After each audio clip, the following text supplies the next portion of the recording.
Bom dia, pessoal. Para quem não me conhece, meu nome é Cláudio Sabino. Sou advogado constitucionalista e justo-filósofo cristão. Hoje, notadamente, dia 20 de dezembro de 2023, meado de uma manhã, portanto, haja visto o relógio registrar 10h03 da manhã.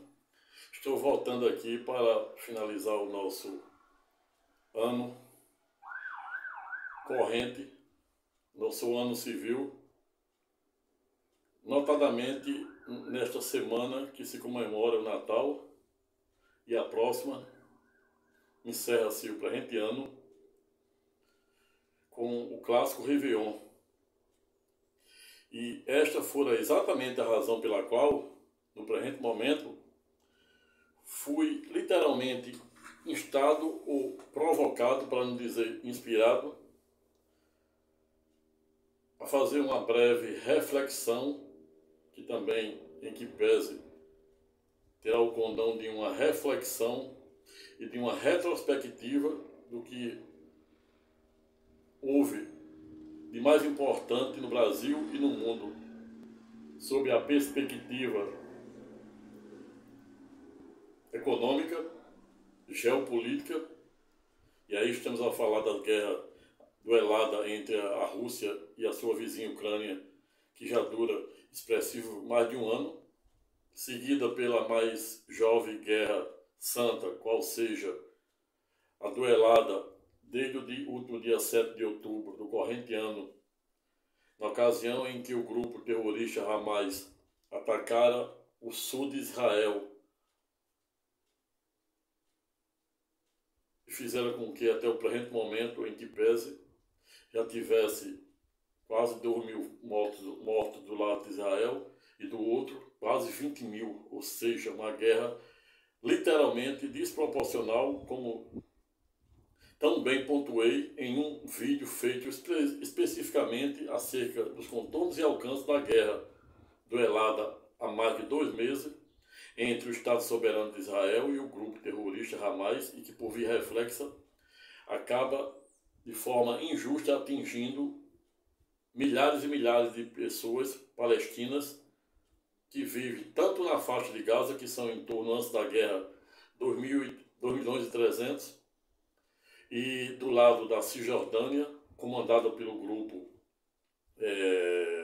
Fatah, que não é considerado terrorista pela ONU e pela Organização Internacional, diversamente do grupo terrorista Hamas, que governa sobre 2.300.000 de palestinos, notadamente na faixa de Gaza, que é aquele pedaço de terra que tem, segundo a ONU, em torno de 365 quilômetros quadrados, que faz fronteira com o Egito, Israel e aos fundos, banhado pelo clássico mar Mediterrâneo. E esta foi a razão pela qual, desde o último dia 7 de outubro do corrente ano, fiz diversos vídeos contextualizando e fazendo a cobertura da guerra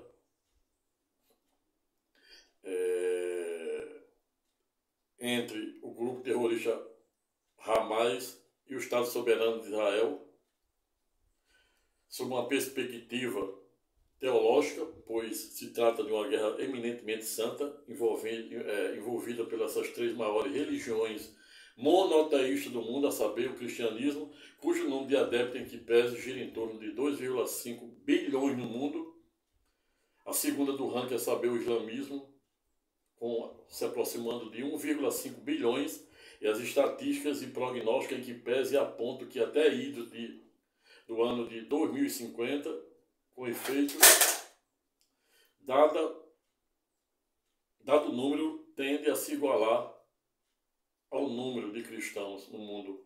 A terceira do ranking, não obstante mais antiga, longínqua ou remota, qual seja o judaísmo, com apenas 13 milhões de judeus no mundo, cuja sua maioria, em que pese, reside exatamente no Estado soberano de Israel, onde está sendo palco de uma guerra duelada entre o grupo terrorista Hamas e o poderoso exército de Israel, com o apoio dos Estados Unidos.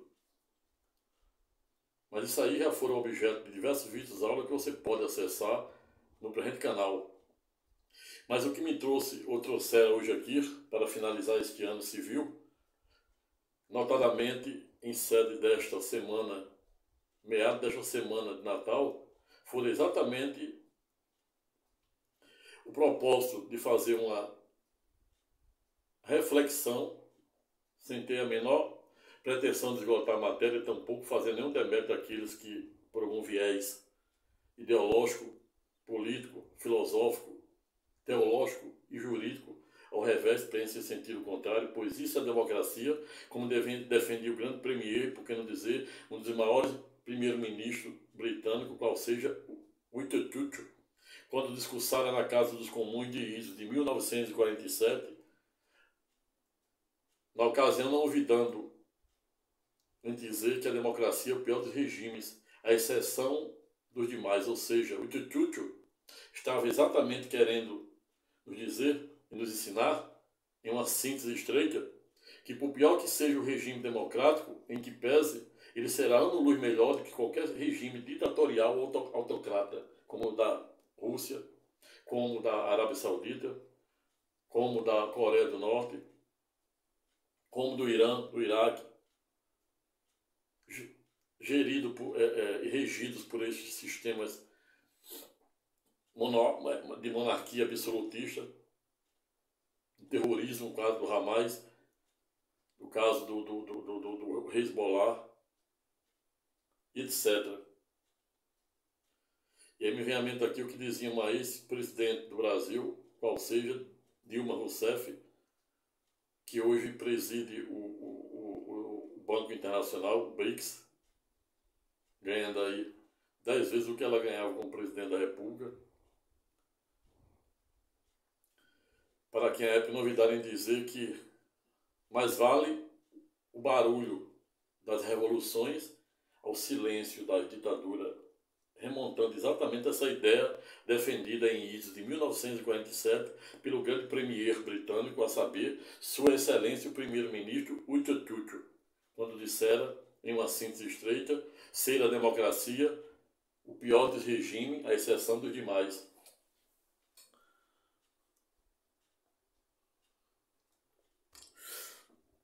Mas o fato é que o mundo assiste de camarote uma iminente e manifesta crise de legalidade e legitimidade, a ponto de até mesmo as pessoas deixarem de acreditar na rigidez das instituições democráticas de direito, a ponto de o mundo, não somente o Brasil, mas o mundo, ter a triste e lamentável oportunidade de assistir de camarote o atentado do último dia 8 de janeiro contra os três poderes, exatamente em razão das pessoas estarem numa espécie de sofismo. Para quem não sabe, sofismo significa alguém ser induzido ao estado de erro. Para quem não conhece o que significa o estado de erro, explico. E como sempre a resposta é de fácil alcance. Pessoa ser induzida ao estado de erro significa exatamente sob a perspectiva jurídica e filosófica, ela se revestir de uma espécie de sofismo que é uma falsa verdade, falsa compreensão da realidade para construir e fazer falsas, se chegar a falsas verdades. Pessoa ser induzida a erro, achando que está fazendo uma coisa certa, como na verdade está fazendo uma coisa errada. Existe um dispositivo na Lei de Introdução ao Direito Brasileiro, o antigo Lei de Introdução ao Código Civil, que diz: ninguém pode se eximir de cumprir a lei alegando desconhecê-la. E o sistema fecha e dá coerência e unidade a todo o ordenamento jurídico quando diz ser permitido tudo aquilo que não for proibido.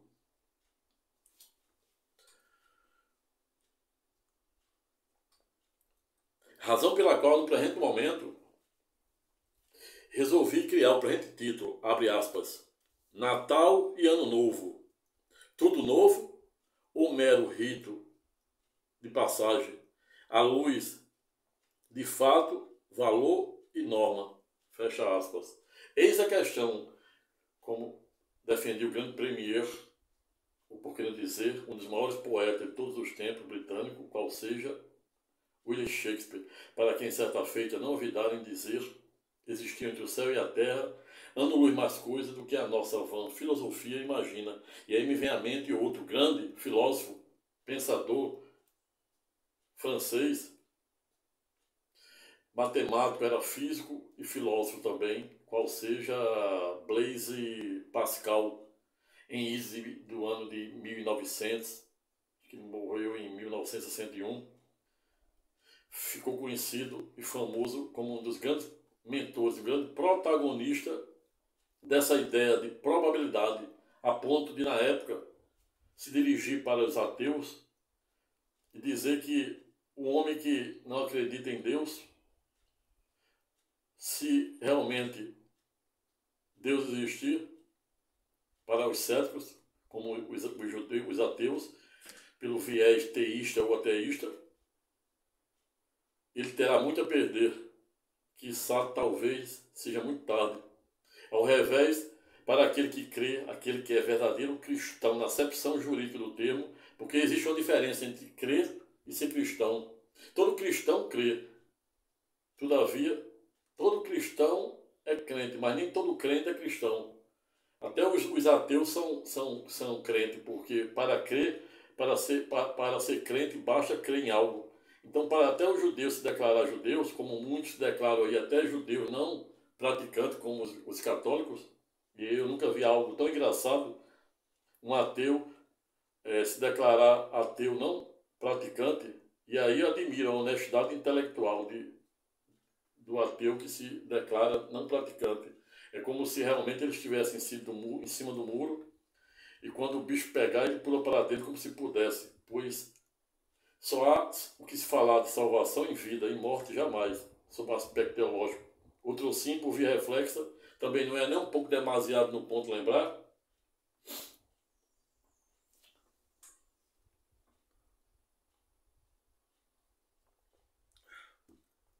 Defendia Blaise, o grande filósofo Blaise Pascal, que é aquele que crê, se eventualmente Deus chegar ao ponto que Deus não existe, nenhum prejuízo ele terá. Ao revés, aquele que não crê, o prejuízo será imenso, incalculável. É o que defendia e defende Blaise Pascal, o grande filósofo, pai e protagonista da lei da probabilidade. Mas Blaise Pascal também não olvidara em ser pedagógico, quando certa feita dissera que o coração tem razão, que até a razão desconfia. Por lógico, ele estava nos remetendo a essa ideia defendida outrora por Platão, quando em idos de 399 a.C., Sócrates fora acusado, denunciado, condenado e executado com o veneno mais letal de todos, a saber, o cicuta, com a falsa acusação de que ele estava blasfemando contra as crianças e atentando contra os deuses do Olimpo ou da antiga Grécia, que não eram poucos, remontando aquela passagem de Epimênides 500 anos antes de Cristo e 500 anos depois, segundo o capítulo 27 seguinte de Marcos, que é literalmente pedagógica, ou Atos dos Apóstolos 17 seguinte, que remonta a passagem em Coríntios em que Paulo de Tarso, aquele que escrevera mais de 50% do Novo Testamento com base na Nova e Eterna Aliança, fora a Coríntios, na antiga Grécia, notadamente no Areópago, que era uma das cortes supremas da Grécia Antiga, juntamente com o tribunal dos Heliastas, que fora palco do julgamento e condenação do pai da filosofia, a saber, Sócrates, em idos de 399 a.C., mas na época, Sócrates, provocado pelo seu discípulo, querido discípulo Platão, que dizia: se defenda, Sócrates. E ele disse: não vou me defender de algo que não existe. Por via reflexa, Jesus, quando fora submetido ao julgamento do Sinédrio, que era a primeira corte da época, composto por 70 anciãos, sob a chefia e sob o comando de Caifás. Eles também disseram que não tinha o que se defender. Quando ele foi submetido à segunda instância, a saber, o governador Pôncio Pilácio, em ato contínuo ele também. Pôncio Pilácio disse: se defenda. E ele disse: não tenho do que me defender, pois não existe acusação. É submetido à terceira instância do imperador Herodes. Herodes se declina da competência e devolve para o governador Pôncio Pilácio. E Pôncio Pilácio tem 3 oportunidades de inocentar Jesus e quedara-se silente ou omisso, simplesmente entregando Jesus à mercê da própria sorte e, por que não dizer, à mercê de seus maiores algozes, que eram os fariseus, sob o comando do chefe do Sinédrio, qual seja, Caifás. Vejo, portanto, que existe toda uma particularidade entre o julgamento de Sócrates em Idos de 399 a.C. com o julgamento de Cristo em Idos do ano 30 e seguinte, depois de Cristo, da era comum. E por falar em era comum, para aqueles céticos, como judeus e palestinos, que até o presente momento continuam céticos em acreditar na divindade de Jesus, na Trindade, os muçulmanos avançam um pouquinho em relação aos judeus a ponto de dizer que Jesus, não obstante não ser o Messias, conforme o livro dos profetas, todavia em que pese ele poderia ser em tese considerado mais um profeta, e o que difere ele dos demais profetas é que ele nunca pecara, ou seja, direto ou indiretamente, consciente ou inconscientemente, os islâmicos ou muçulmanos acabam reconhecendo a divindade de Jesus, pois não existe nenhum homem, dada essa nossa miserável natureza humana, que possa dizer que nunca pecara.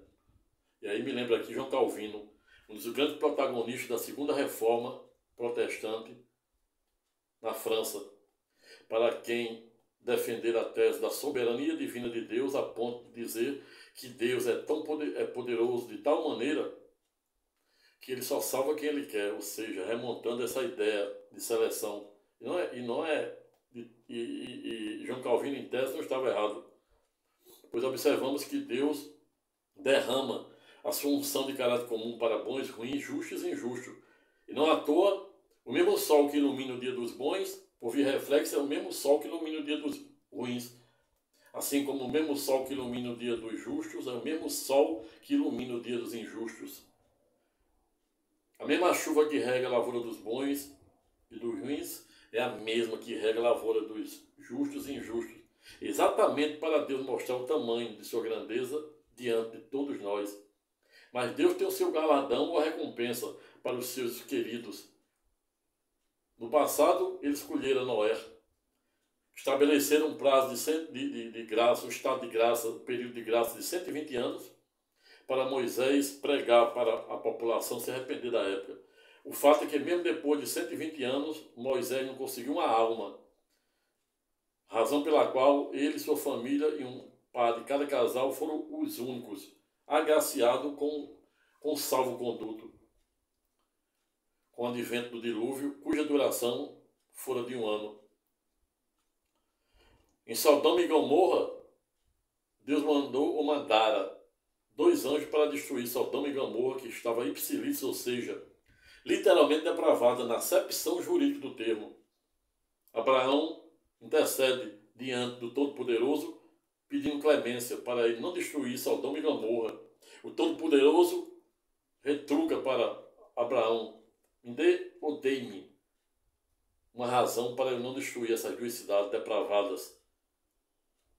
E o patriarca Abraão, em ato contínuo, responde: e se eu arranjar 50 homens arrependidos, 50 almas boas, Deus, como é o único que larga 99 ovelhas para salvar uma, ele não iria olvidar em largar várias, deixar de destruir as duas cidades, qual seja Sodoma e Gomorra, para salvar 50 almas. O fato é que Abraão não consegue 50, baixa para 45, não consegue 45, baixa para 40, não consegue 40, baixa para 30, não consegue 30, baixa para 20, não consegue 20, diz, me perdoe, meu atrevimento. Mas se eu arranjar 10, o Todo-Poderoso enfatiza: se você me arranjar 10, em amor os 10, não destruirei Sodoma e Gomorra. Mas o fato é que Abraão, ao revés, não conseguira uma alma arrependida. Razão pela qual Deus determina os 2 anjos para salvar Ló e a sua família, e o outro anjo destruir Sodoma e Gomorra. Veja, portanto, o quão importante é a tese da soberania divina de João Calvino. E quando o filósofo, o maior protagonista francês, qual seja Blaise Pascal, defendera a tese da probabilidade, dizendo que aquele que crê em Deus não terá prejuízo nenhum se ele não existir, mas aquele que não crê, o prejuízo é incalculável. E quando o mesmo filósofo francês, em idos dos anos de 1960, fora pedagógico em assento estreito em dizer que o coração tem razão, que até a própria razão desconfia, ele estava realmente remontando o que Platão, em idos de 399, falava para o seu querido Sócrates.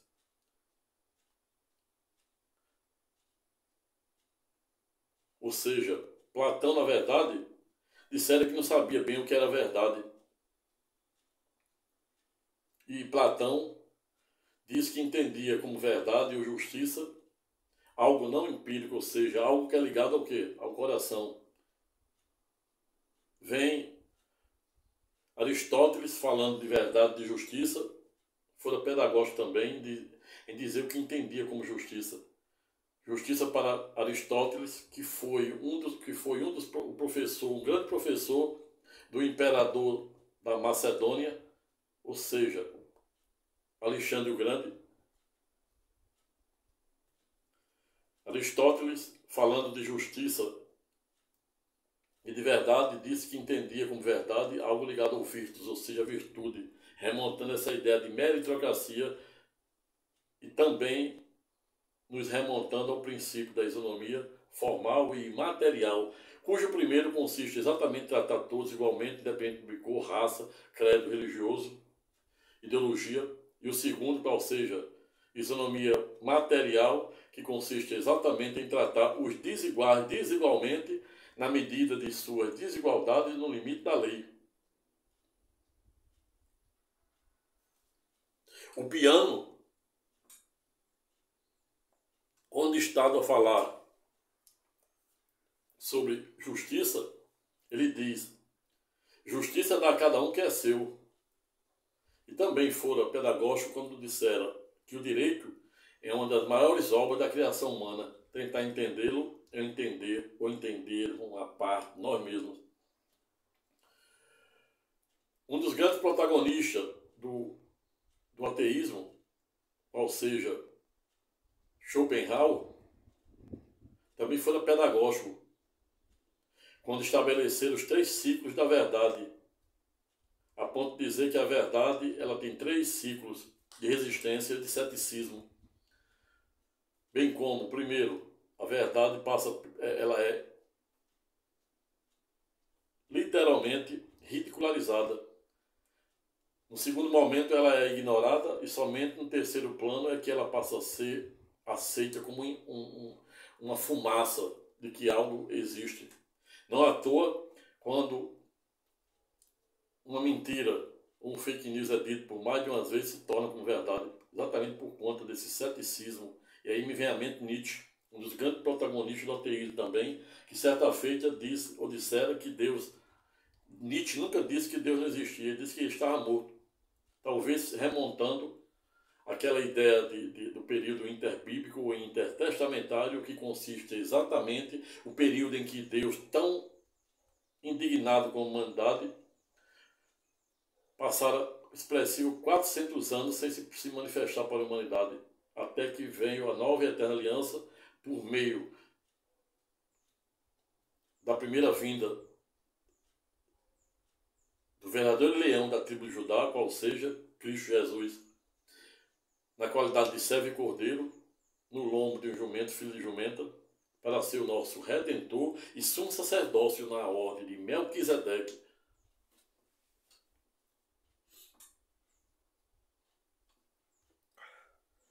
Schopenhauer também fora pedagógico, quando dissera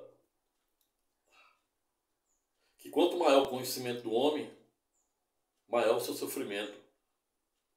E isso ocorre exatamente por quê? Porque quanto mais o homem estuda, quanto mais ele busca a verdade, João 8:32, buscais a verdade, e a verdade vos libertará. Tão bem recitada pelo ex-presidente da República, a saber, aquele que era conhecido, chamado por muitos como mito, qual seja Sua Excelência Jair Messias Bolsonaro. Exatamente, porque quanto maior o conhecimento do homem, mais consciência cósmica, literária, democrática ele adquire. E esta é exatamente a razão pela qual convido os senhores e senhoras doravante a fazer, nesta semana de Natal, e também se estenda a próxima do Réveillon, a maior viagem de todas. A maior viagem de todas, em que pese, não é, a gente não precisa ir daqui para o Japão, daqui para a Austrália, daqui para a Alemanha, daqui para os Estados Unidos, daqui para a Europa. A maior viagem de toda, em que pese, não ultrapassa a distância de aproximadamente 30 centímetros. É exatamente isso. 30 centímetros é a maior viagem em que o homem, no alto de sua grandeza e consciência intelectual, é capaz de fazer. Que é exatamente a distância do membro inferior do coração ao membro superior da cabeça. No coração reside emoções, amor exacerbado em si mesmo, ou seja, o narcisismo é exacerbado em si mesmo. No coração existe razão, como defendia o grande filósofo francês, a saber, Blaise Pascal. No coração existe razões que até a própria razão desconfia. A razão é cega. A razão não. O coração, cheio de emoções, age por impulsos. Ele não é cognitivo. E não à toa tem aquela máxima que diz: aquilo que os olhos não veem, o coração não sente. E aí me lembro Jesus, quando fora pedagógico, quando disseram que a boca fala e que o coração está cheio, e o coração se farta com o que sai pela boca.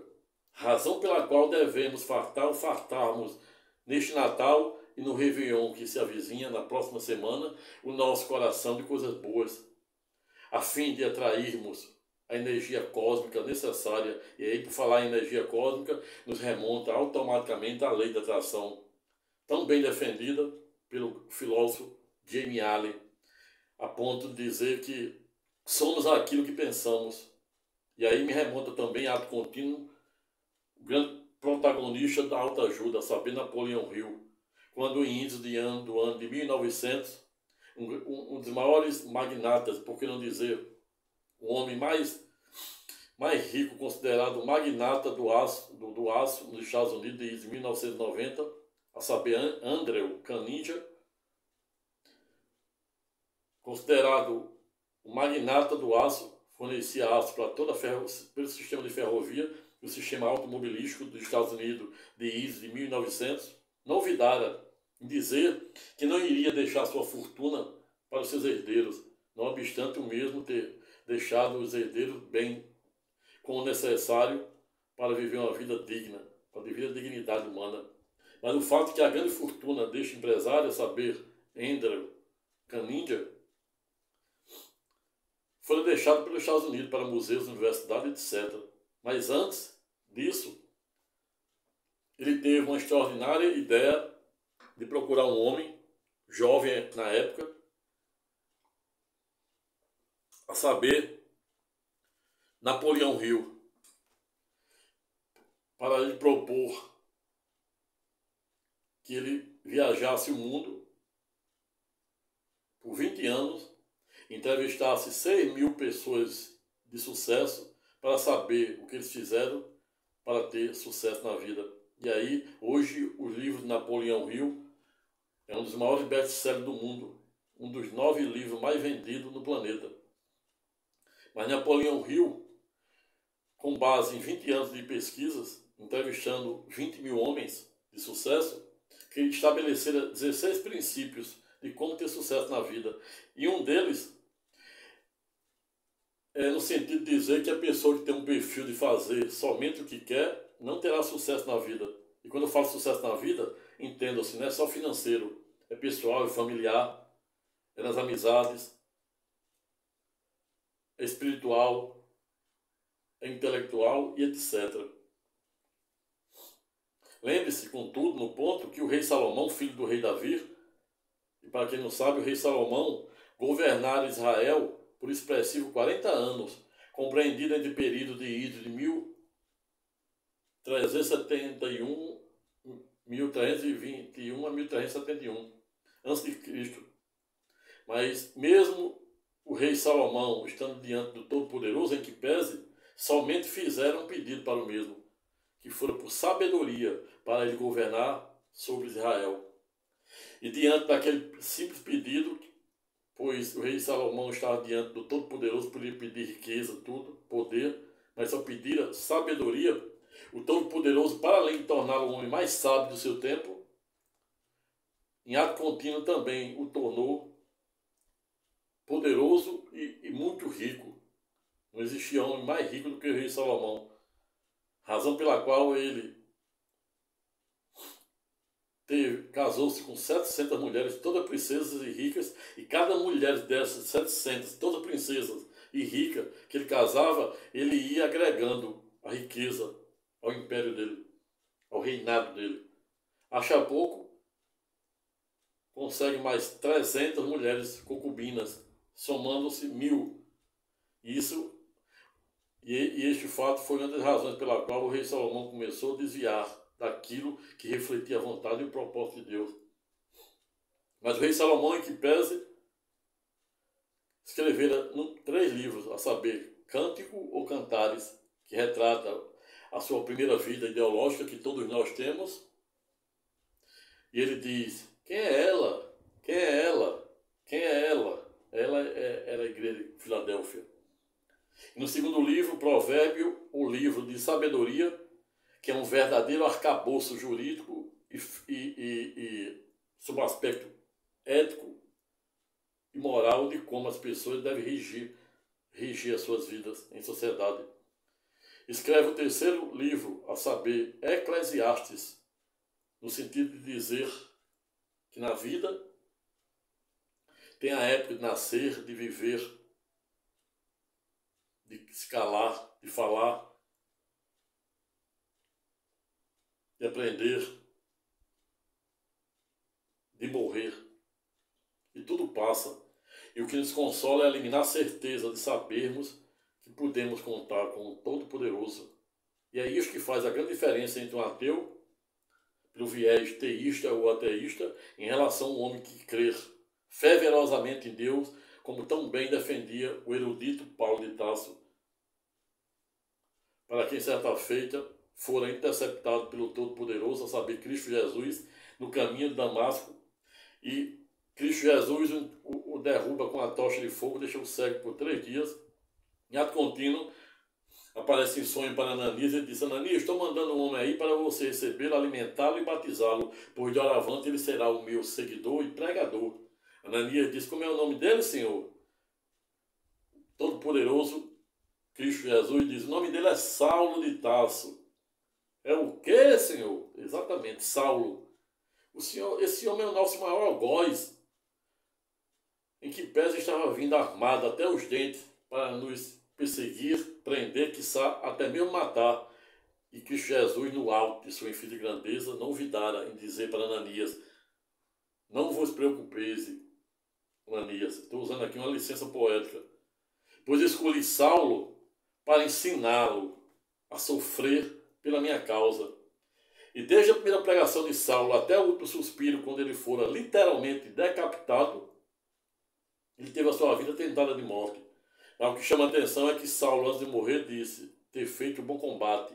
E o que é ser feito o bom combate? Fazer o bom combate é você, por mais que doa, por mais que seja perseguido, oprimido, injustiçado e humilhado, você não abrir mão dos valores éticos e morais. Você não abrir mão daquilo que você acredita, notadamente naquilo que reflete a vontade e o propósito de Deus.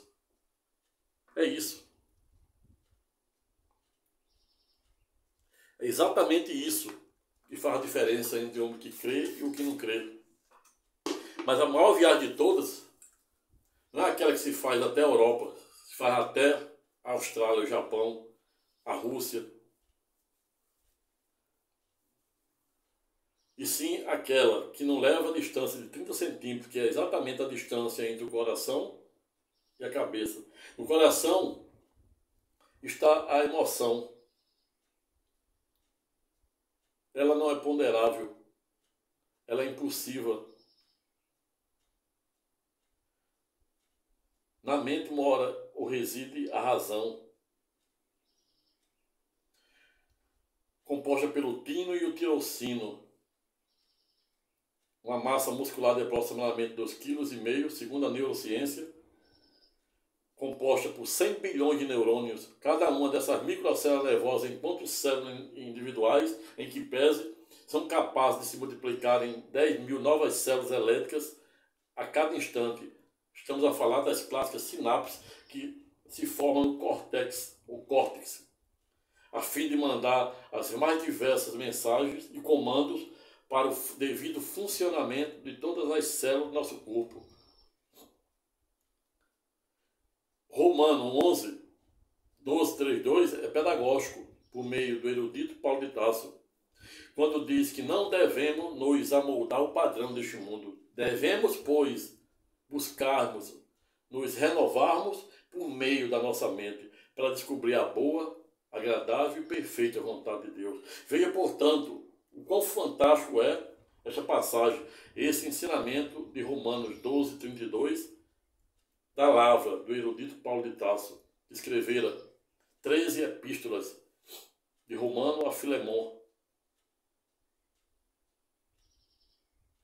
E há quem diga, como este que estávamos a falar, que a carta de Hebreus, também composta por 13 capítulos, em que pese é de sua autoria, dada a sua intelectualidade e, sobretudo, ao fato do mesmo, para além de ter sido um advogado assim como este que estávamos a falar, por vir reflete também ter sido aluno de doutor Gamaliel, que era doutor da Torá, ou seja, dos 5 livros escritos por Moisés, de Gênesis a Deuteronômio, onde Moisés prevê a sua própria morte. Vejo, portanto, que não é fácil delimitarmos os verdadeiros contornos desse nosso existencialismo. Esse nosso existencialismo, esse nosso materialismo, tão bem defendido por Armínio. Esse mundo líquido em que os valores éticos e morais não estão mais em voga. As pessoas vivem como lilistas, vivendo desprovidas de valores éticos e morais. A vida não tem mais nenhum valor. As pessoas deixaram de acreditar na rigidez das instituições democráticas do direito, como os 3 poderes, a ponto de um mundo assistir a lamentável cena do atentado do dia 8 de janeiro aos 3 poderes, exatamente porque as pessoas estão eivadas dentro dessa crise de legalidade e legitimidade, em que as pessoas colocam em xeque a rigidez da instituição democrática do direito, sem nenhum demérito daqueles que pensam em sentido contrário. O exemplo tem que vir de cima para baixo. As crianças têm que ser educadas para, desde cedo, aprender que pequenas práticas, pequenos delitos é que faz com que forme um homem desonesto, improbo.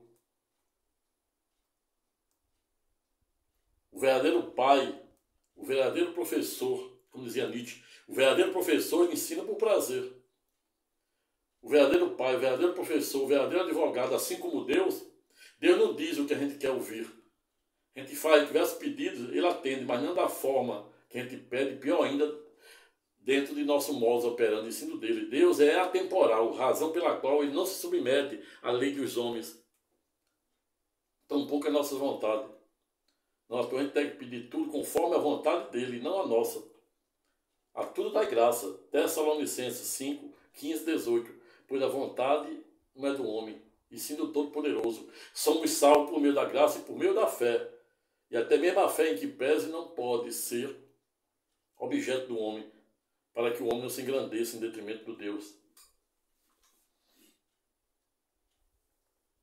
Veio, portanto, que a maior viagem de todas é essa, que o homem pode fazer no alto de suas infinitas consciência cósmica e intelectual, que é exatamente entre a emoção que está no coração para a razão que está nesses 100 bilhões de neurônios.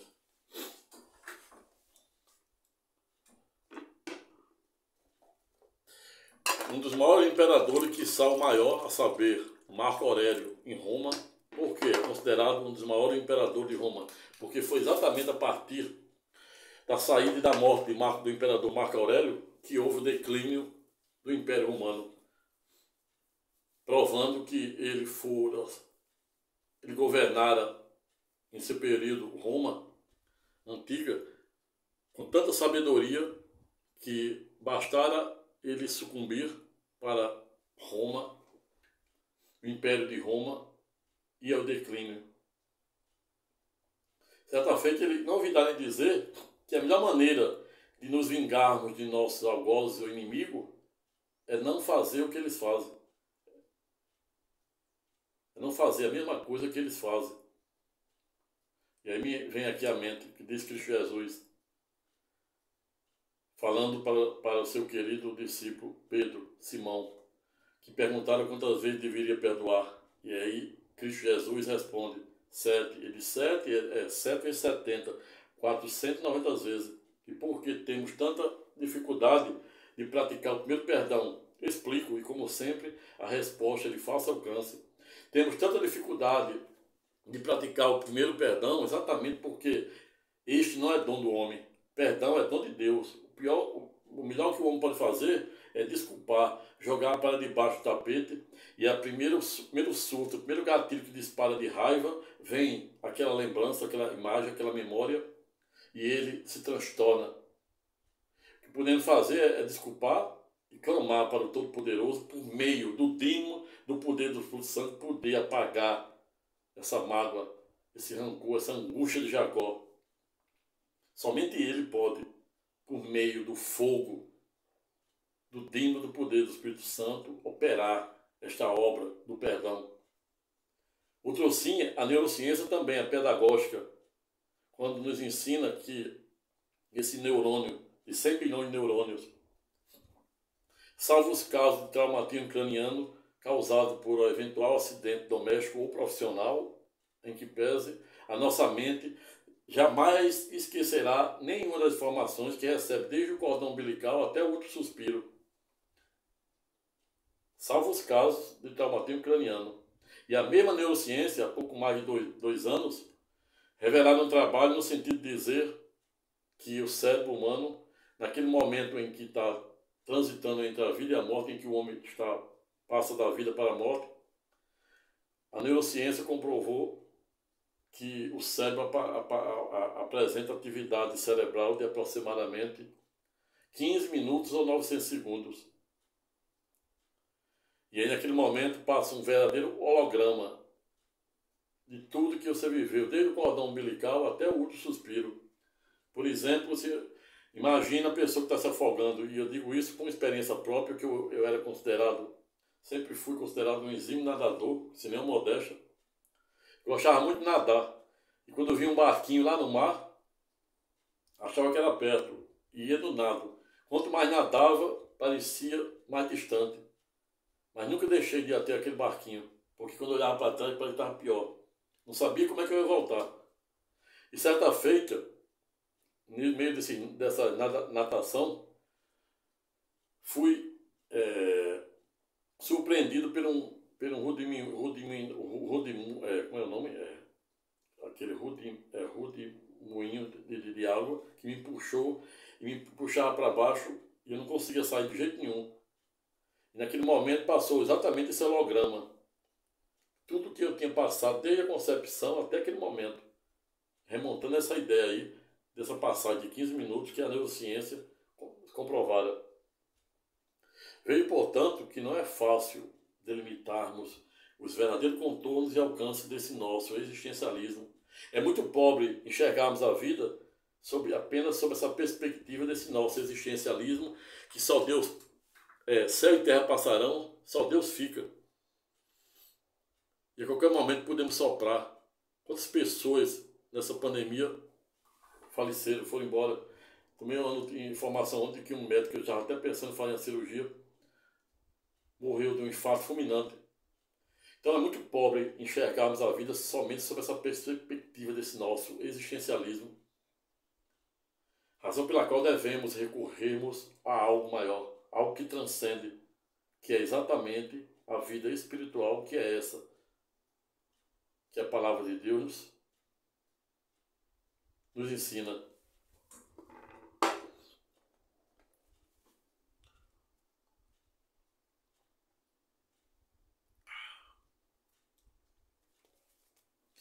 Estamos diante da semana do Natal e a próxima semana do Réveillon. Natal, na verdade, e Ano Novo representa o quê? É tudo novo? Ou não passa de mero, de rito e passagem? Pois será muito difícil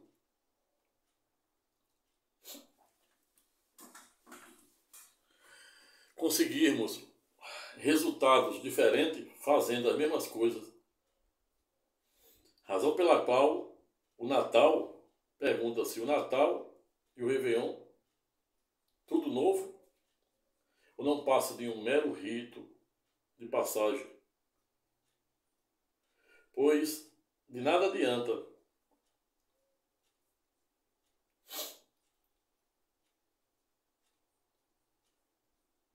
no Natal, notadamente para a semana do Ano Novo, na virada do ano, no Réveillon, no clássico Réveillon, fazermos diversos pedidos para o Todo-Poderoso, se a gente não faz uma alta reflexão, no sentido de colocar em prática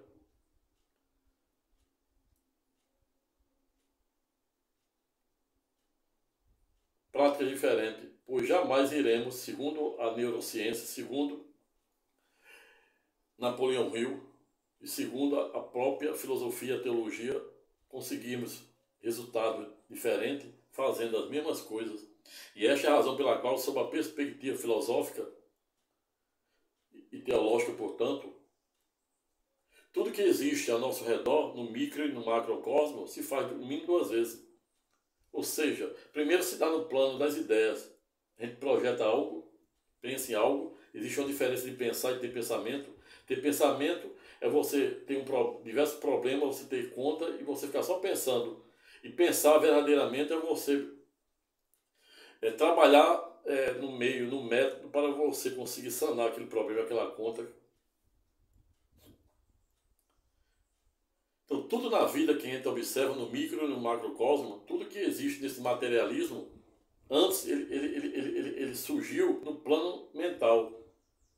E alguém teve que, para além de projetar na sua cabeça, teve que colocar para transformar no mundo físico. É assim. Razão pela qual se torna inócuo fazermos diversos pedidos na virada do ano, quando, na verdade, as nossas práticas, as nossas ações, os nossos pensamentos continuam os mesmos. E essa é exatamente a razão pela qual não temos como obter resultado diferente fazendo as mesmas coisas. E esta também é a razão pela qual defendo que o Natal e o Ano Novo não passará de rito de passagem, que será só virar o calendário. Ao revés Se sairmos de nossa zona cinzenta de conforto para descobrir o novo, se colocarmos em prática o que Romanos 11, Romanos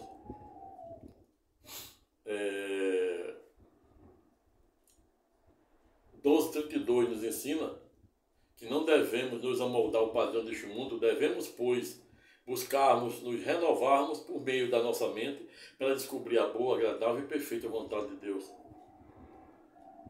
A palavra de Deus é Deus se manifestando, falando e se manifestando pela voz e pelas ações humanas.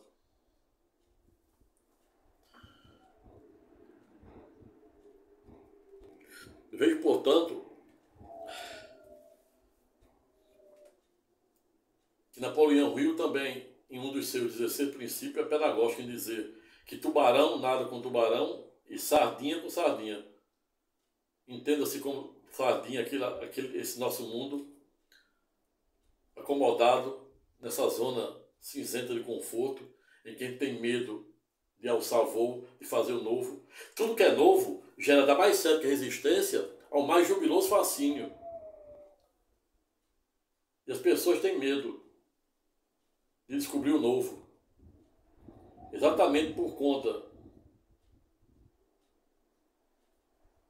desta zona de conforto, que é, na verdade, uma inércia que precisa ser impulsionada. Até mesmo no processo existe a inércia. O juiz é considerado inerte, ele só age, pouquíssimos casos ele age de ofício. Na maior parte das vezes, ele tem que ser provocado pelo advogado. Por via reflexa da nossa vida, deve ser feita a mesma coisa.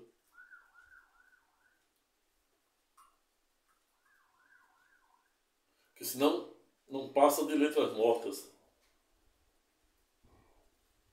Billy Graham, um dos grandes protagonistas do avivamento norte-americano, morreu em 99 anos, fora conselheiro de todos os presidentes de sua época. Também fora pedagógico no sentido de dizer que a fé sem ação ela é inócua, ela não atinge a sua plenitude. Tiago também é pedagógico quando diz que a fé ela deve ser fervorosa. A fé não pode ser como as ondas de um mar, flutuante, ela tem que ser uma fé rígida. Não à toa Paulo de Tarso nos ensina, em Romanos, o seguinte: que o verdadeiro cristão não pode ser frio nem morno, ele tem que ser fervoroso. Estreito é o caminho e largo é o caminho da perdição, da desgraça, do vício e da ignorância, cuja o vício e a ignorância em que pese é arquê, sob o aspecto filosófico, ou responsável por tudo de ruim que acontece no mundo. Muitas pessoas cometem crime, cometem injustiça, cometem ingratidão por mera ignorância. Errar é humano. Insistir na ignorância é burrice. Razão pela qual devemos sempre buscarmos a verdade, conforme João 8,32, combinado com Romanos 32,12, para diariamente buscarmos nos renovarmos por meio de nossa mente para descobrir a boa, agradável e perfeita vontade de Deus. É isso. 1000 cairão ao meu lado e 10.000 à minha direita, mas nada me abalará. Pois o Senhor dos Exércitos estará sempre comigo, conosco, hoje e sempre. Amém. A boca fala do que o coração está cheio, e o coração se farta com o que sai pela boca. Razão pela qual devemos fartar ou fartarmos nossos corações com palavras boas, amigas. Na vida não existe ninguém tão pobre que não possa ajudar com algo, ainda que esse algo seja uma palavra amiga, um aperto de mão, um abraço e um like no presente canal, uma inscrição no presente canal. Desde a criação do primeiro canal, qual seja, de maio do corrente ano, já fez mais de 100 vídeos no primeiro canal e nesse mais de 100, quase 200 também, de forma gratuita, versando sobre diversas temáticas do direito, da cidadania, para tentar te ajudar de alguma maneira, tentar te ajudar de uma maneira de autoajuda com o ensinamento da filosofia e até mesmo da teologia na plataforma do canal de ajuda do Alto do Tribunal de Cristo. Assim como também na vida não existe ninguém tão rico que não precise de algo. Ainda que esse algo também seja alguém conscientizá-lo daquilo que verdadeiramente representa o Espírito do Todo-Poderoso. Repita-se, céu e terra passarão, só Deus fica. E é muito pobre enxergarmos esse nosso existencialismo somente sob a perspectiva material. Tenhamos que construir uma riqueza eterna, uma riqueza espiritual. Paulo de Tarso também é pedagógico, em Romanos a Filemon, quando diz que homens respeitem suas mulheres. Por via reflexa, mulheres também respeitem os homens. Os direitos são bilaterais. As mulheres precisam ser espirituosas, respeitosas com seus companheiros. Por via reflexa, os companheiros também. Deus nos ensina que não devemos pagar com a mesma moeda. Devemos ter o termo inteligência emocional, senso de ponderação adequada. Não agimos impulsivamente com o calor da situação. Quando você se deparar com os mais diversos problemas, não esqueça que tudo passa, como defende o rei Salomão. Tudo passa, tudo é ilusão, tudo passa. E o que nos conforma é eliminar a certeza de saber que podemos contar com o Todo-Poderoso Senhor dos Exércitos, de anjos celestiais, lá do terceiro céu.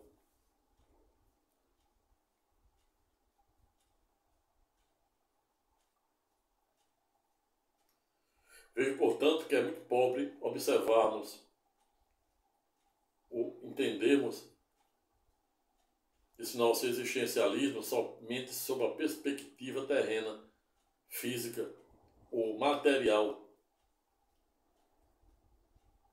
Não à toa Jesus ensinava, foi pedagógico, quando dizia que era mais fácil um camelo entrar no buraco de uma agulha do que um rico entrar no rio do céu. Por lógico que Jesus, duas observações nessa passagem, nessa fala de Jesus.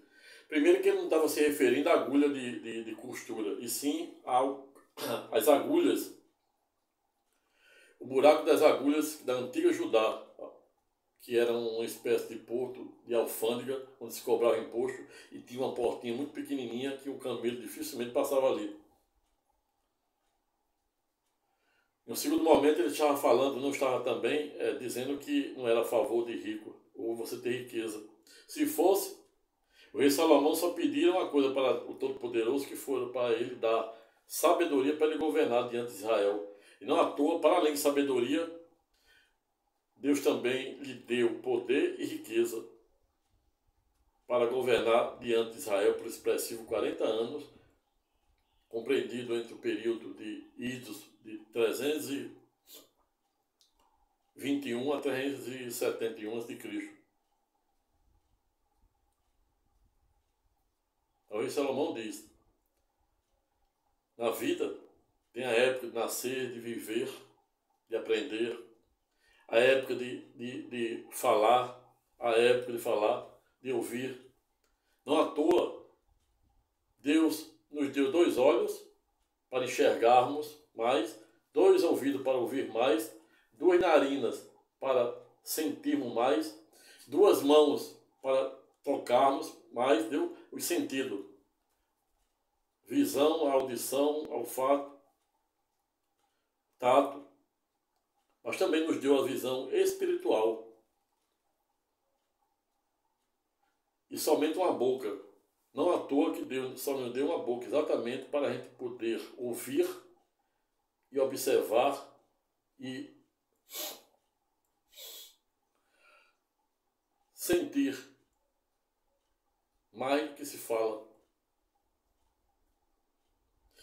Razão pela qual Cristo Jesus fora pedagógico quando dissera que a boca fala de que o coração está cheio e o coração se farta com o que sai pela boca.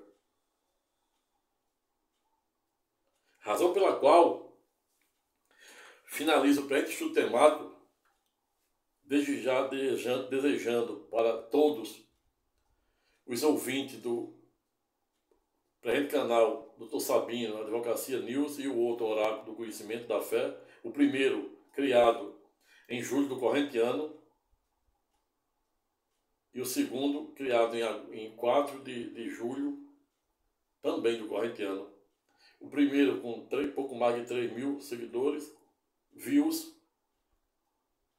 não obstante a minoria está inscrita, e o presente canal com mais de 6 mil, um pouco mais de 4 meses.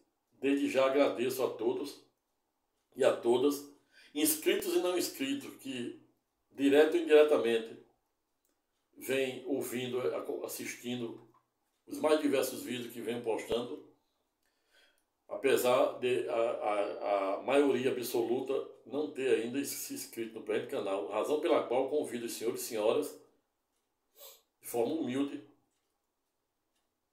a se inscrever no presente canal. Se gostar do presente vídeo aula, compartilhar com o maior número de pessoas, dê o seu like para você ser avisado para os próximos vídeos que irei publicar. E se sentir vontade, não se resigne em deixar seu comentário de forma educada, respeitosa e elegante.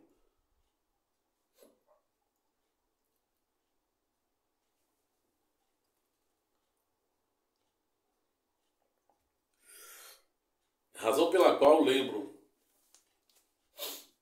que existia um grande dramaturgo, poeta, filósofo, etc., qual seja Fernando Pessoa, um português, para quem à época não ouvidaram em dizer que não somos nada, não serei nada e nem quero ser nada. Sou apenas um sonhador, assim como você, que nesse emaranhado de sonhos faço o maior esforço possível para diariamente ser uma pessoa melhor, uma pessoa mais justa, uma pessoa mais humana, uma pessoa mais solidária, uma pessoa mais espirituosa, uma pessoa mais amiga, uma pessoa mais companheira, uma pessoa mais generosa, uma pessoa que tem a sensibilidade de se colocar no lugar do outro, pois a melhor maneira de entendermos o próximo é nos colocarmos no lugar de nosso próximo. E esta é a razão pela qual Fernando Pessoa sustentaram uma síntese estreita que não somos nada, não seremos nada e não devemos e não queremos ser nada. Ato contínuo para concluir o presente e singelo estudo reflexivo de Natal e Ano Novo, desejando Feliz Natal e um excelentíssimo Ano Novo para todos, agradecendo a todos os inscritos e não inscritos e trazendo a colação do presente, da presente síntese conclusiva, uma frase dita por um ex-presidente norte-americano, a saber, John Kennedy, para quem à época não ouvidaram em dizer que se a sociedade livre deste país não conseguir ajudar os muitos que são pobres, ao revés, não conseguirá igualmente salvar os poucos que são ricos. Em síntese, se unidos somos fracos, imagine desunidos. Pessoal, vou ficando por aqui. Tenham um excelente Natal, excelente Ano Novo. Se gostaram do presente vídeo, se inscreva no presente canal, compartilhe o presente vídeo com um número de pessoas. Aperte o sininho para você ser avisado dos próximos vídeos que serão postados. E se sentir à vontade, desde já, deixe seu comentário de forma educada, respeitosa e elegante. Fique com Deus, excelente Natal e Ano Novo também. Amém.